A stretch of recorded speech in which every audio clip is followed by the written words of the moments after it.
여러분 안녕하세요. 정형외과 전문의 권유준입니다. 오늘은 손가락 끝에 생기는 생인손에 관해 알아보도록 하겠습니다. 생인손이라는 것은 손가락 끝 수질부, 그러니까 이 살이 있는 부위에 생기는 피하 조직에서 생기는 농량이라고 할 수가 있겠습니다.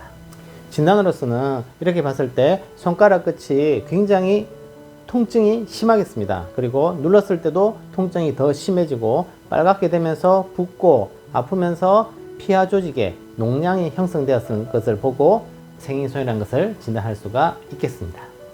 치료로서는 피하 조직에 농량이 일단 생성이 되었기 때문에 이 농량을 고름을 빼줘야 되겠습니다. 절개를 해서 절개술 및 배농술, 고름을 빼주는 것이 치료가 되고, 이렇게 한 다음에는 정맥용 항생제를 사용해서 치료할 수가 있겠습니다. 구독, 좋아요, 알림 설정은 영상 제작에 큰 힘이 되겠습니다. 생인손의 비수술적 치료의 적응증으로서는 초기면서 농량이 아직 생성이 되지 않았을 때, 농량, 그러니까 염증에 고름이 생기기 전에, 그때는 항생제만 써도 치료가 될 수가 있겠습니다. 방법으로는 외래 통호 치료하면서 먹는 항생제, 경구용 항생제로서 치료가 가능하겠습니다. 수술적 치료의 적응증으로서는 일단 농량이 형성이 됐다, 그리고 통증이 너무 심하다, 그런 경우에는 절개를 해서 배농술을 해주는 것이 좋겠습니다. 고름이 안에 차 있으면 이것을 아무리 항생제를 써도 그 항생제가 고름 안까지는 침투가 안 되기 때문에 고름을 빼줘야지 빨리 치료가 되는 것으로 되어 있습니다. 고름을 빼는 절개하는 방법으로서는 농량의 위치가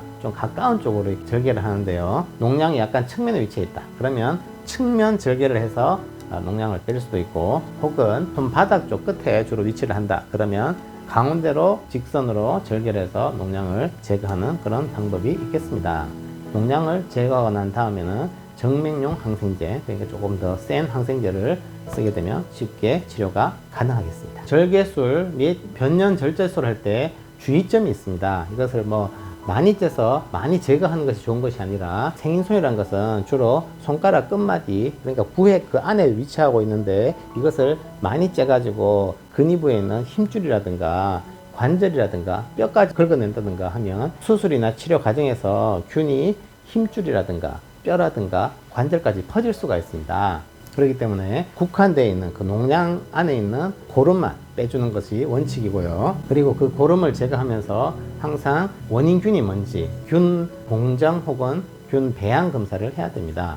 그 균에 맞는 적절한 항생제를 사용할 수가 있겠습니다. 농량을 절개해서 고름을 빼고 난 다음에는 안에를 깨끗이 세척한 다음에 소독된 꺼절을 패킹해서 고름이 더 차지 않게, 혹은 부하로 생기는 고름을 빼낼 수 있게 그런 처치를 하면 되고요. 여기 보시면 절개를 할 때 이렇게 절개를 많이 하는 것이 좋은 것이 아닙니다. 꼭 피해야 할 절개법인데, 이것은 삥 둘러서 하는 절개법입니다. 이건 PC 마우스 인시전이라고 해서 물고기 입처럼 이렇게 삥 둘러서 입을 벌리듯이 이렇게 하게 되면 혈액순환이 나빠지면서 괴사가 될 수 있고요. 농량의 크기가 크다 그래서 이쪽에도 한번 절개하고 반대쪽에도 절개, 양쪽으로 절개해서 농량을 확실하게 제거하겠다 이렇게 욕심을 부리다가는 양쪽으로 절개하게 되면 혈액 공급이 양쪽으로 차단됨으로써 가운데 있는 이런 연부 조직이 괴사가 될 수가 있습니다. 그러니까 절개는 측면을 하든 정면을 하든 한 군데만 딱 넣어서 농량을 가장 효율적으로 제거하는 것이 좋겠습니다. 생인손, 그러니까 손가락 끝에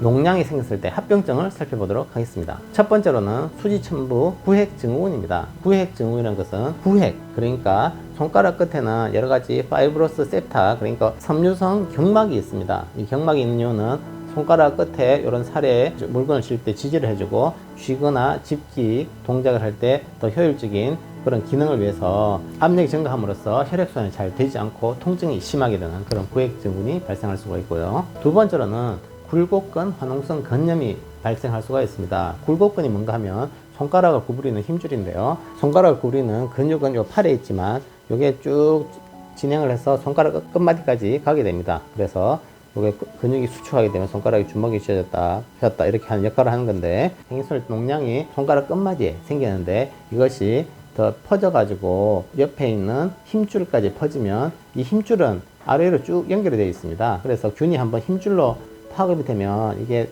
거의 손바닥까지 쭉 염증이 진행하기 때문에 화농성 힘줄염이 생기지 않게 주의하는 것이 좋겠습니다. 세 번째로는 골수염도 발생할 수가 있습니다. 손가락 끝에 수질부에 농양이 생겼는데 그 바로 뒤에 원위지골이라고 뼈가 있습니다. 손가락 뼈가 있는데 농양이 커지면 손가락까지 퍼져서 골수염, 그러니까 뼈가 녹아 들어가는 그런 뼈에 염증이 생길 수가 있고요. 더 심해져서 구획증이 심해지고 농양이 더 심해지고 하면 손가락 끝 전체가 이렇게 괴사가 되는 그런 경우도 있을 수가 있으니 치료에 주의하는 것이 좋겠습니다. 그러면 생이손이 있을 때 치료를 하지 않고 그냥 방치를 한다. 그러면 어떻게 될지 그 예후에 대해서 살펴보도록 하겠습니다. 첫 번째로 골수염 혹은 부골화가 있습니다.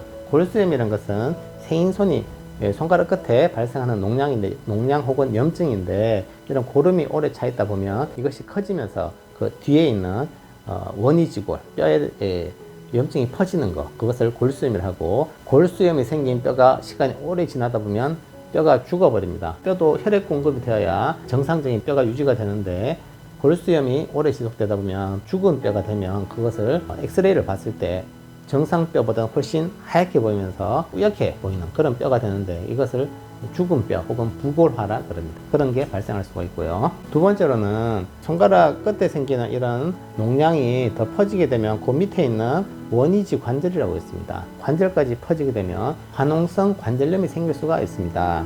화농성 관절염이라는 것은 관절 안에 세균에 의해서 염증이 생겨서 이게 진행하게 되면 관절 연골이 다 닳아버리게 됩니다. 그러면서 시간이 지나면 연골이 다 닳음으로써 관절의 기능이 없어져서 나중에는 완전히 강직되는, 그러니까 손가락이 구부러지지 않는 그런 관절이 될 수가 있겠습니다. 세 번째로는 화농성 굴곡건염이 있습니다. 굴곡건이라는 것은 손가락을 구부리는 힘줄에 한번 염증이 퍼지는, 힘줄을 둘러싸고 있는 막은 쭉 위에까지 연결되어 있습니다. 그 막 안에 이제 여러 가지 윤활 액이 들어가 있는데, 그것을 타고 균이 쫙 위에까지 퍼져가지고 손바닥까지 이렇게 염증이 퍼질 수가 있습니다. 그것을 화농성 굴곡건염이 있는데, 이것도 생기지 않게 주의해서 환자를 봐야 될 것으로 생각됩니다. 지금까지 시청해 주셔서 감사드립니다. 다음에도 더 좋은 영상으로 여러분들께 인사드리겠습니다.